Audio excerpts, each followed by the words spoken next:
ሼክ አብሮ በሚሰገዱ ሰላቶች ላይ አንድ ረካ የሚቀረኝ ከሆነ ከዛም በመጨረሻው ረካ ስንቀመጥ ኢማሙ ሰላምታውን እስኪጨርስ ድረስ ዝም ብለን ነው መቀመጥ ያለብን? አንድ ሰው አብሮ በሚሰገዱ ሰላቶች ላይ አንድና ከዛ በላይ የሆኑ ረካ የሚቀረው ከሆነ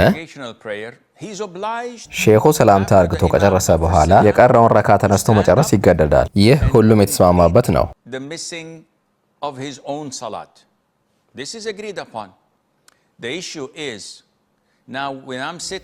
ችግሩ ያለው አብሮ በሚሰገደው የመጨረሻ ሰላት ላይ ስንቀመጥ፣ ይህም ማለት ለኢማሙ አራተኛው ረካ ለእኔ ደግሞ ሶስተኛው ረካ ላይ ሁለት አማራጮችን አለኝ።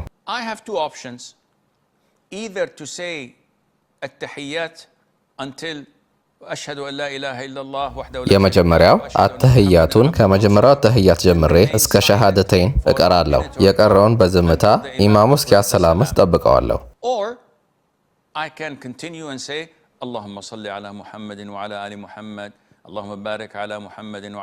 ወይም ደግሞ ከሸሃደተይን በኋላ ያለውን ቀጥለን እንቀራና ሼኹ እስኪያሰላምት ድረስ ከሰላት በኋላ የሚባሉ ዱዓዎችን በማድረግ ሲያሰላምት የቀረን የሰላታችንን ረካ እንጨምራለን።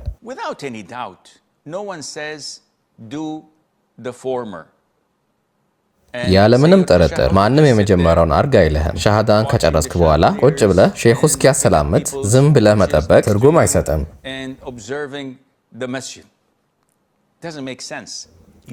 ያለኸው ሰላት ላይ እስከሆነ ድረስ ምንም ሳታረግና ሳትል መቀመጥ የለብህም። ሼኹ አሰላምቶ እስኪጨርስ ድረስ አላህን በማውሳት ዱዓ በማድረግና በመቅራት መቆየት አለብህ።